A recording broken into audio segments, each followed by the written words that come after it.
¿De qué nos va a hablar hoy, Alejandro? Le hablaré de la condena de Sócrates, una vez más, ya que se ha hablado tanto, que bueno, no viene mal que algún estúpido cada tanto hable de nuevo, ¿no? Así que no nos vamos a detener en los métodos, ni en el pensamiento de Sócrates, ni en historias de amores, sino en otros estacionamientos. Hemos seguido a Russell, hemos seguido a varios. Russell dice que la sabiduría convencional griega, por ejemplo, la que transmitían los versos de Homero, había sido siempre sabiduría de los límites. Según Russell, la innovación política debía respetar la costumbre, la discusión moral debía respetar la tradición, la religión debía continuar con los usos del pasado y el conocimiento no debía profanar lo que era patrimonio de los dioses. La violación de esta sabiduría limitada se designaba con la famosa palabra hibris, que quería decir desmesura, tentación de lo absoluto, etc., ¿no?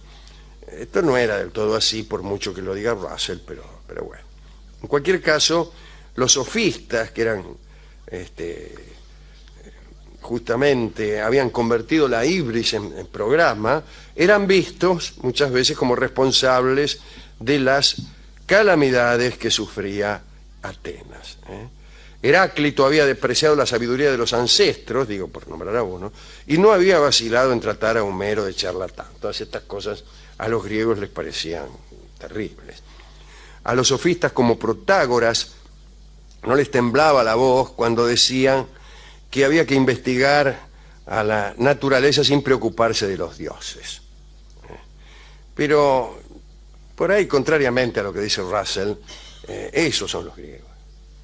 Ese es el pensamiento griego, el pensamiento que despreció el respeto de las antiguas costumbres y vino a proponer un poco más de crítica, un poco más de observación, si usted quiere, no sé cómo decirlo, ¿no? Bueno, después de la guerra con Esparta, fue incorporado a la legislación ateniense un delito que era delito de impiedad. La norma fue propuesta por un tal Diopites. Le salió de pura suerte la norma.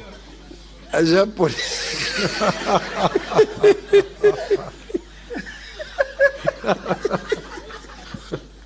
Qué poco se habla de ese hombre. Sí. ¿Vio? En los últimos tiempos casi ni se lo escucha nombrar.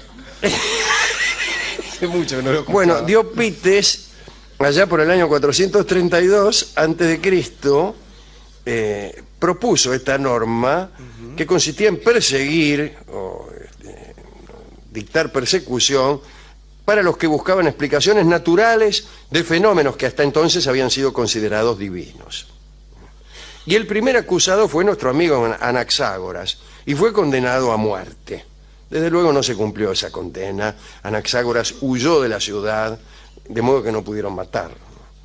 Fidias, recuerdan ustedes al escritor Fidias, también fue acusado, porque según dijeron, había utilizado su arte, la escultura, para divinizarse a sí mismo. En realidad lo que hizo Fidias fue esculpir su propio cuerpo en algún lugar del Partenón, que no se considera, ¿no? Se utilizó a sí mismo para una escena... Sí, como modelo. Como modelo para una escena divina. Entonces lo acusaron, ay, mirá, ha intentado divinizarse este tipo. Los adversarios de Sócrates utilizaron esta norma. Y no lo acusaron en el plano político, sino en el plano religioso y moral.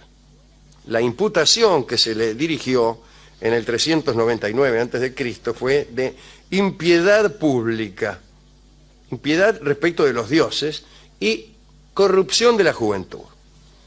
Y el jurado estaba compuesto por 1.500 ciudadanos, eran muchos.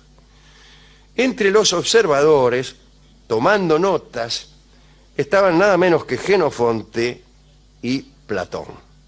Estaban ahí, Jenofonte, que fue el que escribió la Apología finalmente, ¿no? Y Platón, que fue su discípulo. Y gracias a ellos sabemos exactamente lo que ocurrió allí, ¿no? Proceso llevado adelante, según juran Jenofonte y Platón, por hombres mediocres. Hubo 3 ciudadanos que presentaron la querella. ¿Recuerdan ustedes? Anito, Meletos y Licón. Se memorizaba como la línea media de Lanús. El primero, en realidad, Anito, tenía motivos personales de rencor. Parece que cuando Anito debió desterrarse por motivos políticos, su hijo se había negado a seguirlo para quedarse en Atenas con su maestro, y el maestro era Sócrates. El hijo de Anito era alumno de Sócrates y también parece que participaba en las reuniones que Sócrates organizaba con sus discípulos, que muchas veces eran orgiásticas. Bien. Después, ya cuando no era discípulo de Sócrates, este muchacho, el hijo de Anito, murió alcoholizado en unos... andá a saber dónde. Pero Sócrates ya no tenía que ver con él. De todos modos, le fue adjudicada la corrupción de aquel muchacho. Anito era un hombre de bien, un demócrata, que incluso por sus ideas había sufrido, como hemos dicho recién, el destierro, y que después combatió valerosamente en diversos terrenos, ¿no? Imagínense, como padre podría entenderse un cierto resentimiento. Ahora, cuando hablamos de corrupción, atención Rolón, no nos referimos a cuestiones sexuales. En la Atenas de aquel tiempo los encuentros entre hombres no eran motivo de escándalo alguno. La corrupción residía en la idea de entregarse a pasiones desmesuradas. Otra vez la ibris. Morir borracho, como el hijo de Anito, era una demasía que no podía tolerarse. Y en ese sentido era que los griegos hablaban de corrupción. En todo exceso, en todo vicio, los griegos encontraban más que una violación de vaya a saber qué códigos morales, una esclavitud. Lo malo del vicio, decían los griegos, es que uno es esclavo, que uno ya no tiene libertad. Esa era la cuestión para ellos. También se le reprochaba a Sócrates haber tenido entre sus discípulos a Alcibíades y a Critias, dos traidores a Atenas, ¿no? Eran muy odiados por esos días. Hemos hablado de los dos. Pero la verdad es que los dos se habían apartado hacía mucho tiempo de Sócrates, precisamente por ser refractarios a sus enseñanzas. Sócrates era un aristócrata, no en el sentido trivial de pertenecer a una clase y participar de sus prejuicios, sino en el sentido intelectual, ¿no? Él era pobre, iba siempre vestido andrajosamente, y nadie podía reprocharle la menor deslealtad respecto del Estado. Al contrario, había sido un buen soldado en distintas batallas. Y cuando fue juez, también fue muy escrupuloso. Y sin embargo, aquí la idea de su aristocracia llevaba en sus pensamientos la idea de una dictadura de la aptitud. Y en ese sentido era aristocrático. Naturalmente, este tipo de aristocracia excluía la ignorancia y la superstición. Así que él estaba en contra de los ignorantes, de los supersticiosos y de los giles. Y todo esto muchos no lo apreciaban, qué sé yo. Había como una protesta plebeya ante la aristocracia intelectual de Sócrates. Sócrates estaba en contra del sentido común. Y fíjese, cuando uno se pone en contra del sentido común, ¿cómo puede ser, señor? Sí. Si yo desde que era chico que estoy viendo el sol, y el sol es un disco luminoso de unos 20, 30 centímetros de ancho, ¿cómo me va a decir que el sol es una estrella y que es más grande que la Tierra? ¿Está loco usted? Sí. Bien. Y encima que está quieto, que se mueve la Tierra. Sí, claro, el sentido común es un poco peligroso. Y entonces, según parece, lo envidiaban a Sócrates. Ah, sí. Todos sabemos, sin embargo, que difícilmente se hubiera llegado a la condena si el propio Sócrates no hubiera puesto lo suyo para provocarla, ¿no? Porque la verdad es que se hizo el compadrito en aquel juicio. No es que se negara a defenderse, se defendió con elocuencia, que le sobraba para refutar las endebles acusaciones. Pero el problema fue que se lanzó a una inoportuna apología de sí mismo. Se proclamó investido por los dioses de la misión de revelar la verdad. Eso fue lo primero que dijo. Mire, a mí los dioses me han dado la misión de revelar la verdad. imagínese, estupefacción genera. Rasgarse las vestiduras. Según, y aquí viene el asunto, según el enjuiciamiento ateniense, lo recordamos, los veredictos eran dos. En el primero se afirmaba o se negaba la culpabilidad, si era culpable o inocente. En el segundo se determinaba la pena. Y aquí el acusador hacía una propuesta, el acusado otra, y después el tribunal elegía entre las dos. Cuando el acusador pedía, por ejemplo, la pena de muerte, el acusado solicitaba ponerle 2 años de prisión. Y así los jueces tenían una alternativa. Podían votar por una o por otra. Sócrates, cuando vio que el acusador había propuesto la pena de muerte, pidió, como pena para él mismo, ser alojado como el más rico de los mortales. Que lo pusieran en el Plitaneo, que era como uno de los mejores hoteles. No era un hotel, desde luego, un lugar fastuoso. Y aquella, claro, aquella altanería molestó muchísimo a la gente, ¿no? Y de ellos 780 votaron a favor de la cicuta, o sea, de la pena de muerte, y 720 a favor del alojamiento en el Plitaneo. Perdió. Voltaire dice que es evidente que en las grandes reuniones los filósofos son siempre en minoría. Llegado el momento, Sócrates bebió la cicuta con mano firme, con boca firme, diría yo, que no se va a tomar la cicuta con la mano. Sí. Se tendió en un lecho, ya voy, enseguida atiendo. Sí. Se cubrió con una sábana y debajo de ese manto esperó la muerte.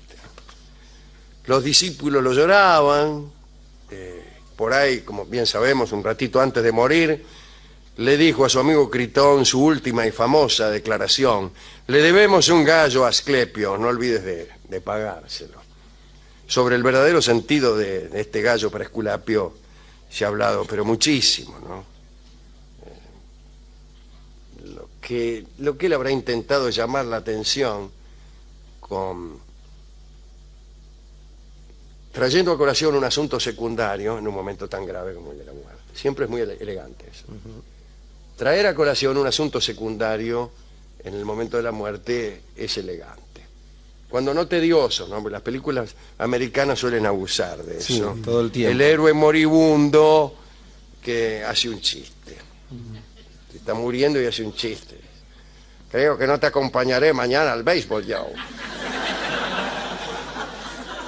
Entonces, nosotros sonreímos con la mandíbula inferior colgando. Bien, este es el final de la historia de Sócrates. Este recuerdito, nada más, no hemos dicho nada nuevo, ¿no? Pero no está mal presentar esta aristocracia socrática que excluye la estupidez. Desde luego, los estúpidos jamás admiten esta circunstancia, porque cuando uno excluye de su pensamiento la estupidez, nadie se siente excluido. Y todos reprochan incluso la exclusión de otras cosas. Es que los estúpidos se resisten a admitir que lo son, ¿no? Salvo algunas pocas personas resignadas que admiten su estupidez y navegan alegremente por veredas de otarios sin pedir un cambio en su dirección. Nosotros, por ejemplo, los que hacemos este programa, somos todos estúpidos. Sí, señor. Ni siquiera estamos orgullosos de serlo. No, Estamos no. verdaderamente muy tristes por ser estúpidos. Pero, ¿qué va a ser? Con los años nos hemos dado cuenta que estamos bien de estúpidos. En cambio, cada vez que nos hacemos los piolas, fracasamos de un modo patético. Bueno, ¿a quién quiere dedicar esto? Debió ser un momento aquel de tomar la cicuta. Sí, sí, sí. Un momento bravo, Alejandro. Estaba pensando en esto que Yo no usted- me acuerdo. ¿Por qué es tan venenosa la cicuta? Qué lástima que no haya un químico acá, un farmacéutico. No hay ningún... ¿No hay ningún farmacéutico en la sala? Ah, no, no se Ah, puede. No, bueno. no podemos continuar. No podemos continuar, lamentablemente. Imagínese Me que- llega a pasar algo. Esta sala no Ah, tiene... me llego a desmayar. ¿No hay un médico en esta No. sala? ¿Estudiantes de filosofía y letra hay? ¿Hay? No. Esta sala no tiene remedio, Alejandro. ¿Ingenieros? Bueno, Hay un- ahí por lo menos hay un ingeniero, pero ¿qué hago? Yo me desmayo, me va a atender un ingeniero. Le hace un puente encima al tipo. No, necesitamos... Bueno, no se desmaye. Voy a tratar de no desmayarme porque si no hay de mí, ¿eh? Sí, pero ¿qué decíamos? Ah, de la cicuta. Sí, sí, sí. Bueno, íbamos a hablar mucho de la cicuta con un señor Que no vino.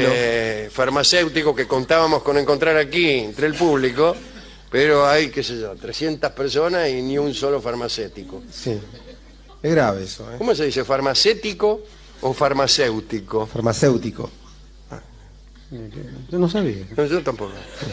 Yo porque estoy acostumbrado a un dependiente, uno del delivery de la farmacia, que grita, farmacéutico. ¿En serio? Cuando yo era chico había uno que era amigo mío y pariente de un amigo nuestro, Ajá. Sí.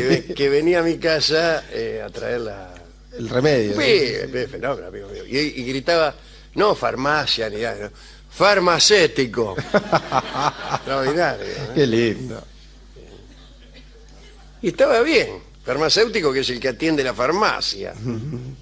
Yo después, cuando me enteré que había que estudiar para farmacéutico, No lo podía creer. no lo podía creer. Decía, ¿y por qué no para panadero Sí. o almacenero? No, solo para farmacéutico, señor. Sí. No, no. Es la facultad de farmacia y bioquímica, no de panadería. Y bioquímica, Claro. extraordinario. Bueno, Bueno, déjeme decirle que me quedé pensando un poco en lo que usted hablaba, del terror de los griegos o el desprecio por la desmesura. Y comparto un poco eso, Alejandro, si usted me permite. Hay algo de una vuelta hacia la perversión en la desmesura que termina transformando lo que es el placer en lo que los analistas llamamos el goce, Claro. que es ese más allá del placer que se vuelve totalmente perjudicial y que hasta puede llegar a poner en riesgo la vida en tanto y en cuanto nos aleja del deseo para acercarnos al dolor. Y quiero dedicar esto a algunas personas que uno admira por su aristocracia intelectual, personas que suelen ser bastante rechazadas o a veces criticadas como si se dieran diques de algo solo por el hecho de que han leído algunas cosas que uno no leyó. Entonces para esas personas va la dedicatoria. muchas gracias, Rolón. Vamos a escuchar el tango Amargura, que ciertamente se refiere a la cicuta. La cicuta no solo te mataba, sino que era amarga. ¿Usted la probó? No, yo no la probé, pero otros la han probado. Sí. Me diría usted, ¿y cómo dijeron que era amarga y se murieron? No se murieron enseguida, señor. Sí, claro, tarda en hacer efecto. Tarda, entonces se la toma, dice que amarga y se muere.